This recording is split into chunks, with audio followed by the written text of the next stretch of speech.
अब dear student question number 5 को ध्यान से देखिए, एक्सरसाइज 6.3। ठीक है, देखिए त्रिभुज पी क्यू आर की भुजाओं पी आर और क्यू आर पर क्रमशः बिंदु एस और टी इस प्रकार स्थित है कि कोण पी इक्वल है कोण आर टी एस। दर्शाइए कि त्रिभुज आर पी क्यू समरूप है त्रिभुज आर टी एस। ठीक है, तो देखिए ये क्वेश्चन भी इंपॉर्टेंट है, इसको ध्यान से देखिए। तो सबसे पहले तो आपको लिखना है सॉल्यूशन। ठीक है, अब देखिए इस क्वेश्चन में डायग्राम आपको नहीं दिया है, फिगर आपको नहीं दे रखी, तो आपको पहले फिगर बनानी पड़ेगी। ठीक है, ठीक है, तो देखिए ध्यान से यहाँ पर। तो सबसे पहले देखिए आपको क्या बोला गया है कि त्रिभुज पी क्यू आर की भुजाओं पी आर और क्यू आर पर क्रमशः बिंदु एस और टी है। तो हम क्या करेंगे, सबसे पहले एक त्रिभुज बनाएंगे पी क्यू आर। ठीक है, क्या बनाएंगे, पी क्यू आर त्रिभुज हम बना देंगे पहले। तो डियर स्टूडेंट सबसे पहले हमें त्रिभुज पी क्यू आर बनाना है। ठीक है, तो इसको मान लो P, इसको मान लो Q, इसको मान लो R। ठीक है, तो पी क्यू आर त्रिभुज आपने बना दिया सबसे पहले। ठीक है, अब देखिए क्या बोला गया है कि पी आर और क्यू आर पर क्रमशः बिंदु S और T इस प्रकार स्थित है कि कोण P इक्वल है कोण आर टी एस की। ठीक है, देखिए पी आर पे क्या है, S पॉइंट है, तो पी आर ये वाली साइड है, यहाँ मान लो कहीं पे S पॉइंट है। ठीक है, देखिए क्यू आर पे T पॉइंट है, क्यू आर साइड ये वाली है, इस पर मान लो ये T पॉइंट है। ठीक है, अब देखिए कि पी आर और क्यू आर पर क्रमशः बिंदु S और T इस प्रकार स्थित है कि P angle R T S के इक्वल है।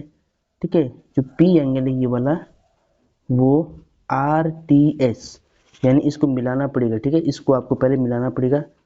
अब देखिए ध्यान से कि जो एंगल P है यानी ये वाला एंगल है वो बराबर है किसके, आर टी एस के, आर टी एस के इस वाले एंगल के। ठीक है, क्वेश्चन के अकॉर्डिंग आपको क्या दिया हुआ है कि पी आर पर एस पॉइंट है, क्यू आर पे टी पॉइंट है, एस और टी पॉइंट इस प्रकार से है कि जो एंगल पी है वो R T S angle T के इक्वल है, यानी ये एंगल आपको इक्वल दिया हुआ है। ठीक है, आर पी क्यू त्रिभुज आर टी एस के समरूप है, यानी ये और ये वाला समरूप है, ये आपको सिद्ध करना है। ठीक है, तो सबसे पहले आप क्या लिखेंगे, आप लिखेंगे एग्जाम में दिया है। ठीक है, तो क्वेश्चन में क्या दिया है पहले उसको समझिए।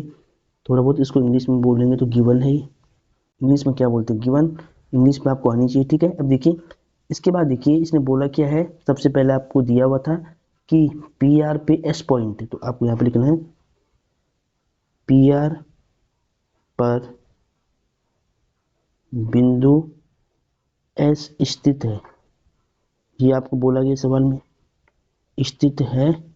उसके बाद क्यू आर पे बिंदु टी स्थित है, क्यू आर पे क्या है, टी, क्यू आर पर बिंदु टी स्थित है। ठीक है, थोड़ा आपको गिवन में लिखना है। ठीक है, तो पी आर पे एस पॉइंट स्थित है, क्यू आर पे टी पॉइंट स्थित है, और ये दोनों पॉइंट इस प्रकार से है कि angle P angle R T S equal हो जाता है, एंड एंगल जो पी है, कोण जो पी है वो कोण आर टी एस के बराबर है, यानी ये वाला एंगल बराबर है। तो आपको सिद्ध करना है, दर्शाना है। ठीक है, इसका मतलब क्या होता है, सिद्ध करना है। तो यहाँ पे लिखना है सिद्ध करना है, सिद्ध करना है। ठीक है, इंग्लिश में क्या बोलते हैं, टू प्रूव, इसको टू प्रूव। ठीक है, तो आपको सिद्ध क्या करना है कि त्रिभुज आर पी क्यू समरूप है त्रिभुज आर टी एस के। ठीक है, यहाँ पे लिखते हैं त्रिभुज आर पी क्यू समरूप है त्रिभुज आर टी एस के, ये आपको समरूप सिद्ध करना है। ठीक है, इसके बाद हम क्या लिखते हैं, उपपत्ति, प्रूफ। ठीक है, उपपत्ति हम लिखते हैं, इसको इंग्लिश में बोलते हैं प्रूफ। ठीक है, अब देखिए ध्यान से, उपपत्ति में आप क्या करेंगे कि आपको इस छोटे वाले त्रिभुज को और इस बड़े वाले त्रिभुज को आपको समरूप करना है। ठीक है, तो हम कैसे करेंगे, ठीक है, तो हमें इन दोनों त्रिभुज को समरूप करना है। तो सबसे पहले हम इनके नाम लिखेंगे, तो त्रिभुज आर पी क्यू व त्रिभुज आर टी एस में, ठीक है, जिनको समरूप करना होता है उनके नाम लिखना होता है पहले। तो आर पी क्यू व त्रिभुज आर टी एस में, तो देखिए R P Q R T S में ध्यान से आप देखिए ये वाला एंगल इक्वल दिया हुआ है, यानी इस त्रिभुज में ये वाला कोण टी और आर पी क्यू में एंगल पी इक्वल है। और देखिए आर टी एस ट्रायंगल में एंगल जो आर होगा वो कॉमन होगा, एंगल आर, और आर पी क्यू में भी एंगल आर आ रहा है, तो एंगल आर दोनों ट्रायंगल में आता है। ठीक है, एंगल आर एक बार आर टी एस में आ रहा है, एक बार आर पी क्यू में आ रहा है, तो ये एंगल दोनों में कॉमन है और ये एंगल इक्वल है।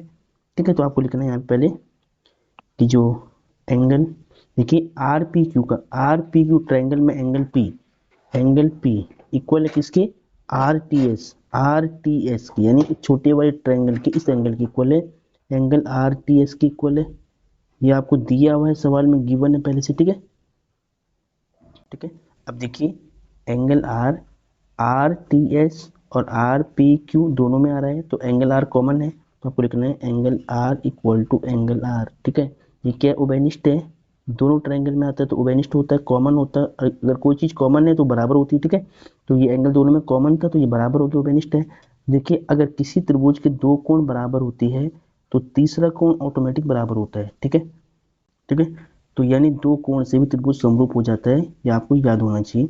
तो आप यहाँ पे लिखेंगे देयरफॉर ये दोनों कोण बराबर है, तो आपको लिखना है त्रिभुज आर पी क्यू समरूप है त्रिभुज आर टी एस के। ठीक है, किस रूल से हुआ, बाई एंगल रूल, एंगल समरूपता नियम, ये सिमिलैरिटी रूल, समरूपता नियम। ठीक है, इतना आपको लिख देना है। देखिए क्वेश्चन बिल्कुल आसान है, ये वाला कोण बड़े वाले त्रिभुज में भी आ रहा है और ये वाला कोण छोटे वाले त्रिभुज में भी आ रहा है, और ये वाला कोण देखिए बड़े वाले का एक कोण ये वाला है और छोटे वाले का एक कोण ये वाला है, यानी ये इसके इक्वल और ये दोनों में इक्वल है, तो एंगल से ये दोनों समरूप होंगे। ठीक है, तो आपको लिखना है यहाँ पे हेंस प्रूव्ड। ठीक है, तो डियर स्टूडेंट इस क्वेश्चन को हमें ऐसे सॉल्व करना था, तो होपफुली ये क्वेश्चन आपको समझ में आया होगा।